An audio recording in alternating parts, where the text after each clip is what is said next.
Olá pessoal, tudo bem com vocês? Espero que sim. Hoje eu vou falar para vocês sobre Roma, especificamente sobre as conquistas do Mediterrâneo e as guerras civis.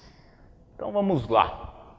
Só para lembrar, os romanos eram uma cidade, formaram uma cidade na Península Itálica, expandiram, dominaram a Península Itálica e posteriormente se envolveram numa guerra contra os cartagineses, as guerras púnicas, Roma contra Cartago. Disputaram uma ilha, que é a Ilha da Sicília. Foi uma guerra muito longa, os romanos profissionalizaram seu exército e iniciaram um processo de expansão sobre o Mediterrâneo, sobre a bacia do Mar Mediterrâneo, com esse exército já profissionalizado. Então, um princípio que foi fundamental para a conquista desses territórios foi esse aqui. Então, a conquista, que princípio que eu uso? Dividir para governar. Então, o que os romanos faziam com os povos dominados? Ao invés de simplesmente escravizar os povos dominados, os romanos faziam um acordo com as elites dominantes das áreas conquistadas. A elite continuava no poder, pagando tributos para Roma. Então, eu cheguei num determinado local, numa determinada cidade, numa determinada área, ao invés de dominar essa área, eu proponho um acordo com a elite local, que continua sendo elite, e essa elite passa a pagar tributo para Roma. Com esse princípio, os romanos conseguem a dominação de toda a bacia do Mediterrâneo, que passa a ser chamado de Mare Nostrum, nosso mar. É óbvio que também ocorreu o processo de guerra, também ocorreu o processo violento de dominação, mas é importante destacar que nem sempre esse processo foi violento, ok? Consequências dessas dominações. O que os romanos vão ter como consequência da conquista sobre a bacia do Mediterrâneo? Os romanos passam a ter muitas terras, latifúndios, concentração de riquezas em função dos tributos cobrados dos povos dominados e escravos. Note que eu dei um destaque para escravos, por quê?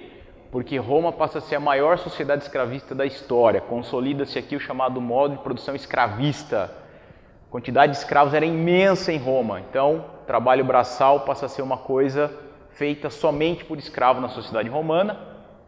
Surge nesse contexto a classe dos comerciantes, as conquistas vão gerar comércio, dominação de áreas, troca de mercadorias, o que contribui com a classe dos comerciantes, que ganham poder ao longo da história, mas tem um lado trágico de toda essa situação, que é a guerra civil.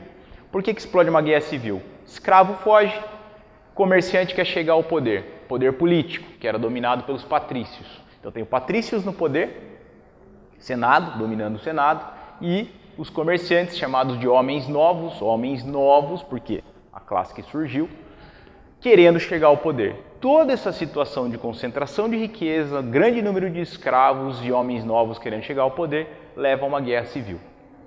Tem um ponto fundamental. A plebe, que era a classe que realizava trabalho braçal, agora é substituída pelos escravos. Então o plebeu está desempregado, forma-se uma massa marginalizada em Roma, agravando essa situação da guerra civil. Proposta de solução da guerra, reformas sociais dos irmãos Graco. Os irmãos Tibério Graco e Caio Graco vão propor um processo de reforma agrária, na época era chamado de Lex Agraria, em latim, que é o processo de distribuição de terras, principalmente para os marginalizados, a fim de acabar com essa guerra civil, ou pelo menos diminuir com as guerras civis.